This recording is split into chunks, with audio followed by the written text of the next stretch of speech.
السلام عليكم، تحياتي لجميع متتبعي قناة النقيض. مرحبا بالمشتركين الجدد في هذه القناة.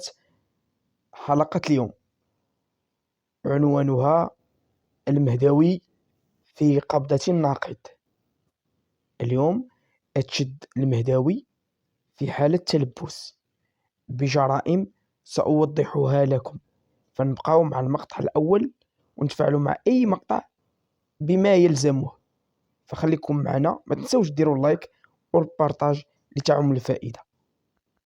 شتو داك عبد اللطيف وهبي راه عنده الصح في واحد الجانب، هو عنده الصح، غير هو حق اولاد به باطل. راه هادو هما الجمعيات اللي كتهضر عليهم معاه، هما هادو الجمعيات قاري ما والو، كيمشي يدير لك شي كيفسي.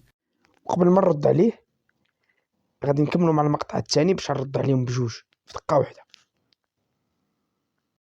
غير وهبي فين غلط؟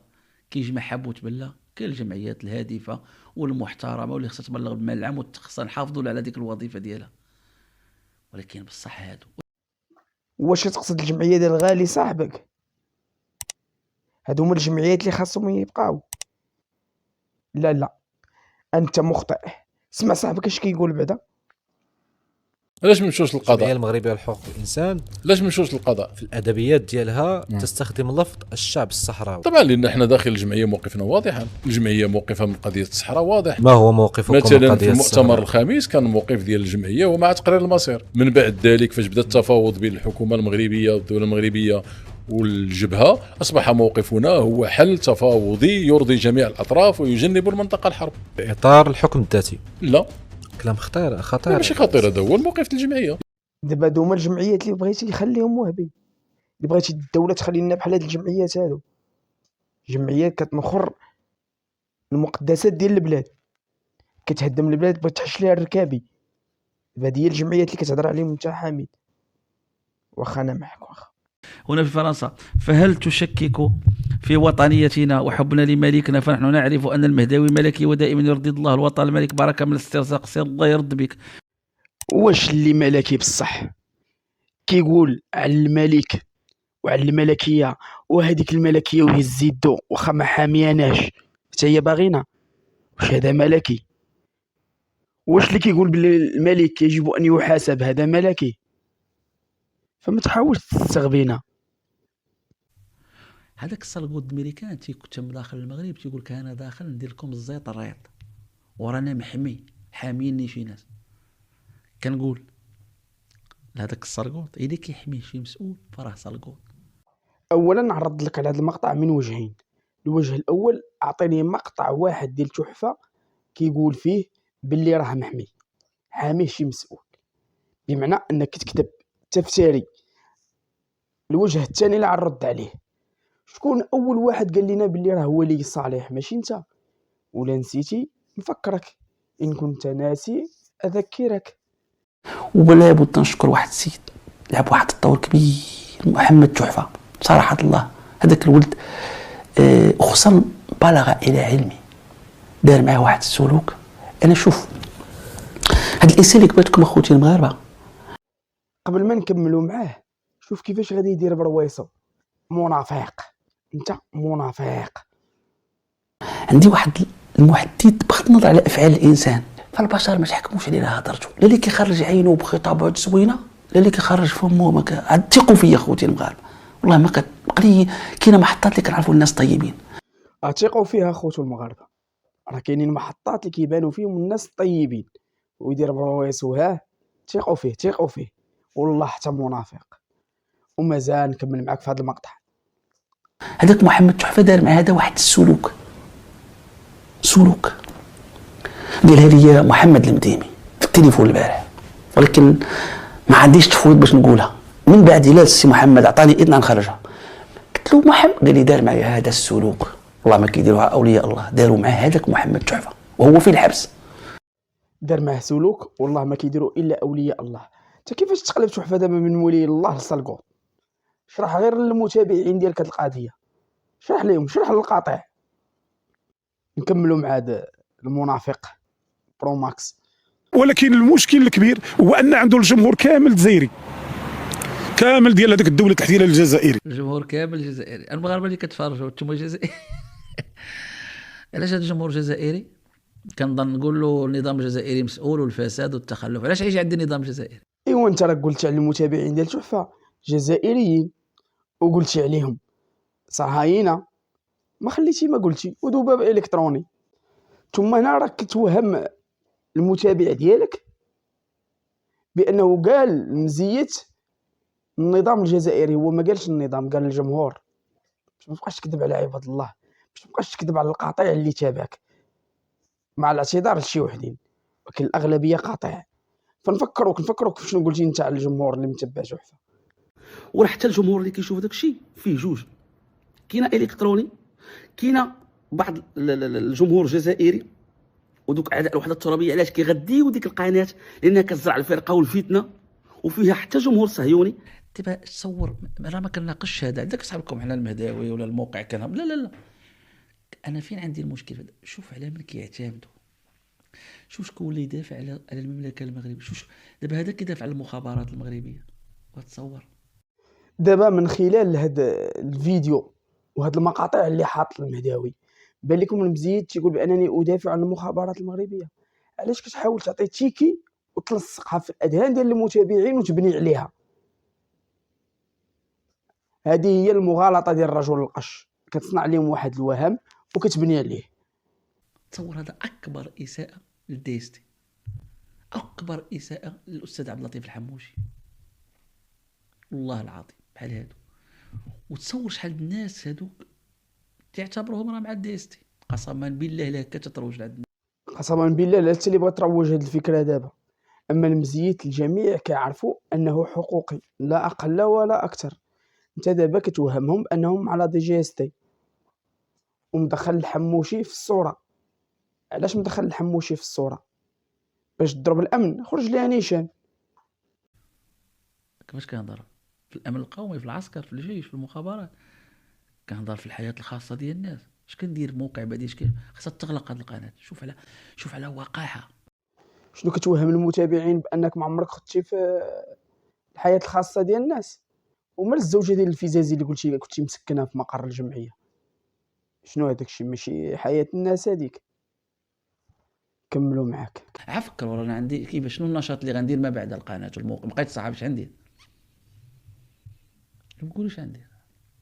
مشيت انا لكندا ندير شي قناه، نبقى نجيب 2 مليون 3 وتحركوا. شنو الحل؟ صافي خرج ليها نيشان. انت كتهدد الدوله دابا باللي غتمشي لكندا بحالك بحال جيراندو بحال الفرشه، وتبدا تهدد المؤسسات وتشير على المؤسسات. وهذاك الشيء اللي كنتي باغي توصل ليه انت وصلتي ليه. راه اسهل واحد يتخبط من لسانه هو انت، اسهل واحد عندي انا. واليوم راك في قبضه الناقد. المهداوي يهدد الدوله ومؤسساتها اليوم.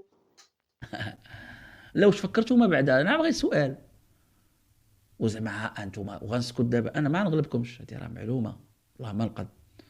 هنا راه كيقول لهم واش فكرتوا ما بعدها من بعد اغلاق ديال القناه ديالو، اقفال الموقع؟ واش فكرتوا ما بعدها؟ بمعنى انني غادي نخرج ليها نيشان، غنمشي لكندا ونبقى نشير. هذا تهديد صريح للدوله. وتصور ملي كترفض واحد بحالي انا معتدل، ما كنشد دي زونفولوب، ما كنتامر على بلاد، ما عمرك لقيتيني كنتواصل مع شي جهه خارجيه، حتى التليفون، حتى المغاربه خوتي ما كنهضرش معاهم. لا، الخطاب ديالك ماشي معتدل على جميع المناحي والمستويات. وغادي نكتفي غير نذكرك شنو قال عليك زكريا المومني ملي قلت لي انا ما عمرني تواصلت معاه وجبت لك الادله. قلت لي انا راه هضرت على الملف ديالك في الوقت اللي كان الملف ديالك يزرع الرعب في النفوس. لا، هذا ما كتواصلش. انت كتواصل مع خونه ديال الوطن وما كتواصلش. هشام جيراندو راه خرج وفرشك قال باللي صديق ديالك وباللي كتواصل حتى وياه. لا، ما كتواصلش. على مستوى اخر، الخطاب ديالك الديني خطاب الحادي 100%. انت راك قلتي بان نبي من انبياء الله شكك في وجود الله عز وجل، ولا نفكروك فيها حتى هي. سمعوا المغاربه نقول لكم والحقي، راه الانسان راه بلا ما نشك في اي حاجه، نبي الله وشك في وجود الله من حقه. نزيدك الخطابات ديالك على المستوى السياسي كي دايرين. تفضل. تفضل اللي كيبغي يصنع لنا الخريطة السياسية في المغرب على الهوى ديالو، على المصالح ديالو. والله لا زدتيها، والله لا زدتي رجعتي لديك رئاسه الحكومه وتلقى السما على الارض. نقولها لك من هنا، وعرفني انا راه عمري ما قريت كتيبات، وعمري ما تكونت، عمري ما جلست مع عباد الله اللي كيفهموا، عمرنا ما دزنا من الساحه اللي ما كناش كنفهموا. والله لا رجعتي.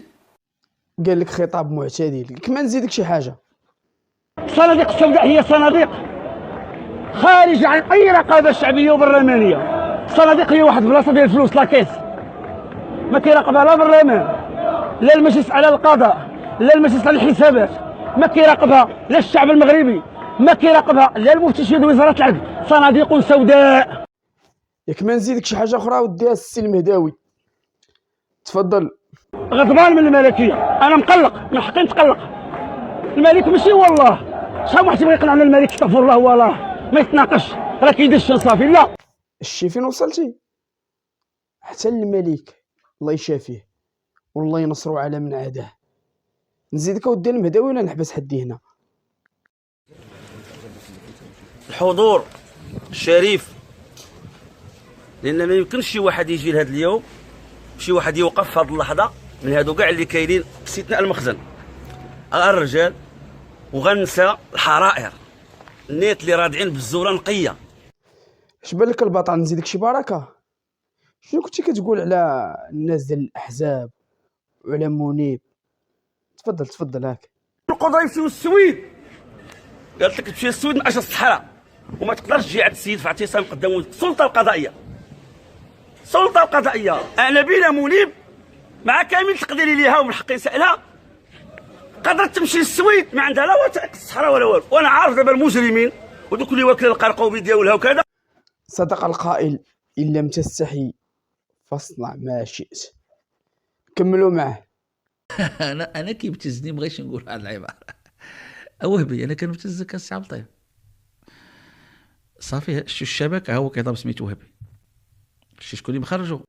اذا هنا كيوجه الاتهام لعبد اللطيف وهبي وزير العدل على انه من الشبكه، وتقول لهم شو اللي مخرجو، وتقول لك باللي السيد وزير العدل هو من يبتزوه.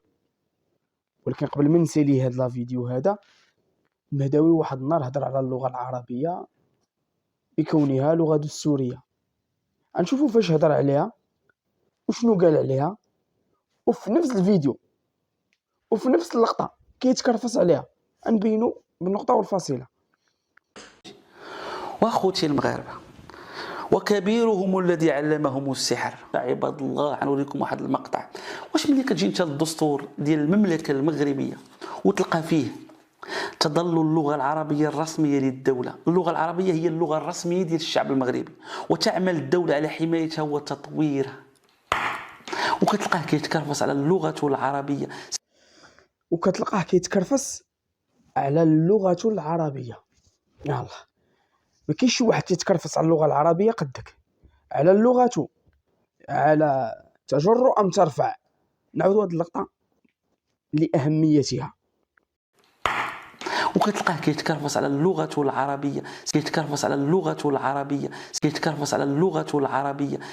الى هنا متابعي ومتابعات قناه النقيض ننتهي من هذا الفيديو. الى الملتقى، السلام عليكم.